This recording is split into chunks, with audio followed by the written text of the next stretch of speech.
Hey, welcome back to JB Breaks Free. I hope you're having a great day, a blessed day, getting 1% better than yesterday, trying to break free from whatever is holding you back and having the best day ever. And that's what I'm trying to do also. Did a little side hustling this morning. Kiddos had a half day, so we got a slice of pizza because Dad was on lunch duty and we had some errands to run. And now I'm home and I'm getting ready to work tonight. We only have 2 servers on for the whole restaurant because we can't find any servers. And so we'll be running around like crazy, but hopefully I'll see that light at the end of the tunnel and be able to cash out at the end. Fridays, I've been liking to do kind of chapter summaries of books that I feel have been important to me on my break-free journey and my debt-free journey and personal development. And this is Dave Ramsey's Total Money Makeover Chapter 3. It's titled Debt Myths. Debt is not a tool. And he believes in no debt is a good debt at all. No matter what, no reasoning can convince him. And I know there's 2 ways to look at this, but this is his theory, and I agree with it for the most part. But here are some passages that I've underlined and that might have had significant relevance to my life, and that might be able to help yours also. This one has to deal with contentment. And it kind of deals with the number 1 principle we talked about yesterday about wanting stuff versus contentment. And it goes, it's human nature to want it and want it now. It's also a sign of immaturity. Being willing to delay pleasure for a greater result is a sign of maturity. However, our culture teaches us to live now. I want it, we scream, and we can get it if we're willing to go into debt. Debt is a means to obtain the I wants before we can afford them. Very true, very true. It says, joining the lie. I've heard it said before that if you tell a lie often enough, loudly enough, and long enough, the myth will become accepted as a fact. We have propaganda in our culture today. It's not in a political sense, but the financial and banking industries in particular are very good at teaching us their way of handling money, which of course leads us to buy their products. We can fall under the illusion that we need those products. He goes on to say, when we participate in what the crowd identifies as normal, even if it's stupid, we gain acceptance into the club. Sometimes we don't even realize what we're doing is stupid because we have been taught that's just the way you do it. And I got talking a little bit about awareness yesterday and why some people, I answered a comment to the question, and why some people can't break out of it. And I did point out that I think awareness is one of the reasons. I was unaware of many, many things. And to even be enlightened to the problem itself is a first victory or first step towards realizing there is a problem and then acting on it. And it's just accepted as normal in this society. It goes, debt has been sold to us so aggressively, so loudly, and so often that to imagine living without debt requires myth busting. We have to systematically destroy the inner workings of the myth. Debt is so ingrained into our culture that most Americans cannot even envision a car without a payment, a house without a mortgage, a student without a loan, a credit without a card. We have been sold debt with such repetition and such fever that most folks cannot conceive what it would be like to have no payments. Just as slaves are born into slavery, can't visualize freedom, and that's what we're doing here. And if you're in debt, you are not free. We Americans don't know what it's like to wake up to no debt. I do know what it's like to wake up to no debt, and it's a lot better waking up with no debt than without debt. It feels better than you can even imagine. And I know there's some people watching this channel that can feel the same way and that can verify that down in the comments below. And I know there's some people watching this who are working towards being able to wake up with no debt and break free from the chains of debt slavery.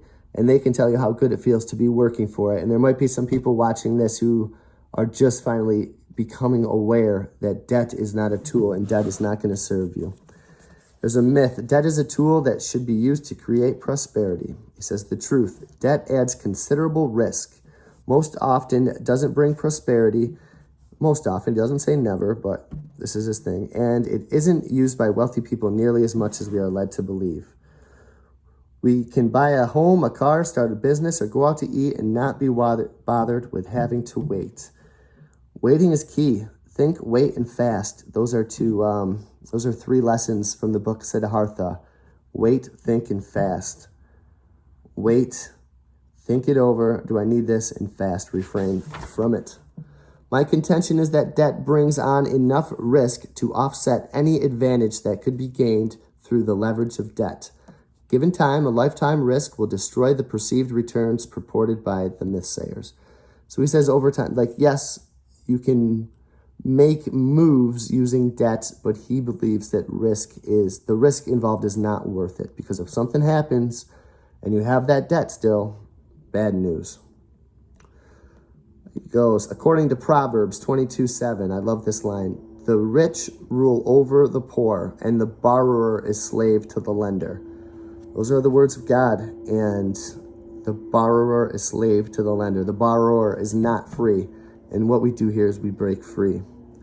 He goes, I was confronted with this scripture and had to make a conscious decision of who was right, my broke finance professor who taught me that debt is a tool, or God who showed obvious disdain for debt. Continues, if you are living in the bondage of debt, not free, you are not living. Our marriage is so much better. So is mine. And there is an element of peace that wasn't there before we had a financial plan. So much peace. I'm swimming in peace. No one's totally at peace, but I've experienced so much more of it. We feel blessed to have found this information early in our marriage and thankful to have the opportunity to teach our children to be financially responsible. That's one of my main goals for the rest of my life, is to pass this knowledge on to my kids. There are going to be some books I do not declutter. 5 or 10, whatever have hit me, quake books that shake your whole foundation. I'm going to keep those books for my kids and pass this info along to them, and hopefully they can watch these videos one day also. And he goes, we are blessed to have found this information early. I found it in my late 30s. How early can you find it? In your 20s, 30s, 40s, or 50s? You have to find this information because society is really not pushing it, unfortunately. Myth. If I loan money to friends or relatives, I'm helping them. Truth. If I loan money to a friend or relative, the relationship will be strained or destroyed. The only relationship that would be enhanced is the kind resulting from one party being master and the borrower being the servant. Not free. Myth. By co-signing a loan, I'm helping a friend or relative. Truth. Be ready to repay the loan. The bank wants a co-signer for a reason, which is why they don't expect the friend or relative to pay. He continues, according to Proverbs 17:18, it's stupid to guarantee someone else's loan. That pretty much sums it up. Myth. Cash advance, payday loans, rent-to-own, tile pawning, tow-on-the-note car lots are needed to help lower-income people get ahead. Truth. These rip-off examples are predatory lending designed to take advantage of lower-income people and benefit only the owners of companies making the loans. Kind of agree with that. Myth. Car payments are a way of life. You'll always have one. I love this section about cars. It's so true and so changed my life. Staying away from car payments by driving reliable used cars is what the average millionaire does. That is how he or she became a millionaire. And I think he makes some excellent points on cars, and I will never pay for a car that I can't afford to buy in cash. And again, we have no car payments, and it is amazing. Because the average car payment is $495 over 64 months. As soon as most people get it paid off, they do another one because they need a new car, which is normal, in quotes. This is great if you invested $495 per month from age 25 to age 65, a normal working lifetime, and the average mutual fund averaging 12%, the 80-year stock market average, you would have $5,881,799.14 at age 65. I hope you like the car.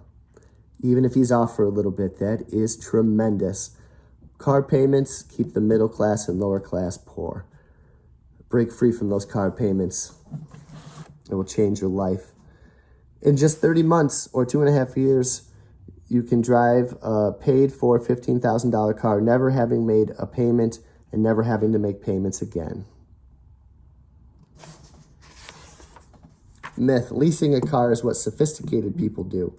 You should lease things that go down in value and take the tax advantage. Truth, consumer advocates, noted experts, and good calculator will confirm that the car lease is the most expensive way to operate a vehicle.